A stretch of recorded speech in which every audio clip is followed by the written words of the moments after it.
Ma'lumki insonni Alloh subhanahu va taolo tabiatan ijtimoiy qilib yaratgan. Ya'ni inson yolg'iz o'zi yashay olmaydi. Balki boshqa insonlar bilan qo'shilib jamoatda yashashga moslangan. İnsonni tabiati, xohish istaklari, ehtiyojlari va boshqa hayotiy omillari jamoatchilik bilan yashashga moslangan. Inson o'zi yolg'iz yashashi imkoni yo'q. Mabodo bir noqulay holatga tushib qolib yolg'iz yashasa ham hech narsasiz, hech qanday taraqqiyotga erishmasdan faqat shu qornini to'yg'izish, o'lib qolmaslikni chorasini ko'rish bilangina yashashi mumkin bo'ladi. Lekin inson o'laroq, Allohning yer yuzidagi xalifasi, o'rinbosari o'laroq bu yer yuzini obod qilib, taraqqiyot, xayr, baraka, yaxshilikka xizmat qilib yashashi uchun jamiyatda yashash kerak. Jamiyatda yashaganda endi o'sha jamiyat a'zolari bilan bordi keldi qilish kerak, oldi berdi qilish kerak, o'zaro aloqalar o'rnatish kerak va bir-biriga xizmat qilish kerak.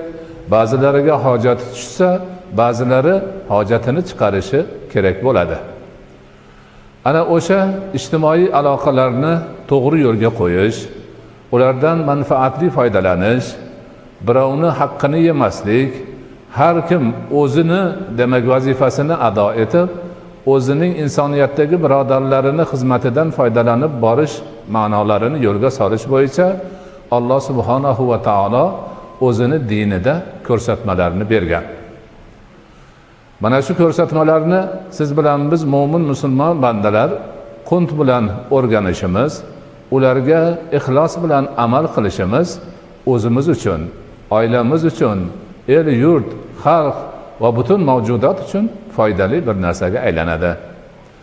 Agar o'sha ilohiy ta'limotlar o'rganilmasa, ijtimoiy aloqalarga futur ketadi, birov birovga zulm qiladi, ikkinchisi boshqasini haqqini yeydi, uchinchisi zulm chekadi.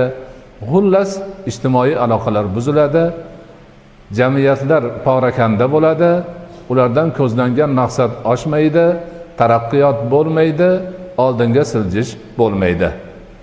Shuning uchun Alloh subhanahu va taolo Qur'oni Karimda, Rasul akram alayhisolatu vassalom sunnati mutahharada va shariatimizning ahkomlarida mana shu muomalalarni yo'lga qo'yish uchun dunyodagi eng go'zal, eng oliy maqom, eng foydali ta'limotlar kelgan.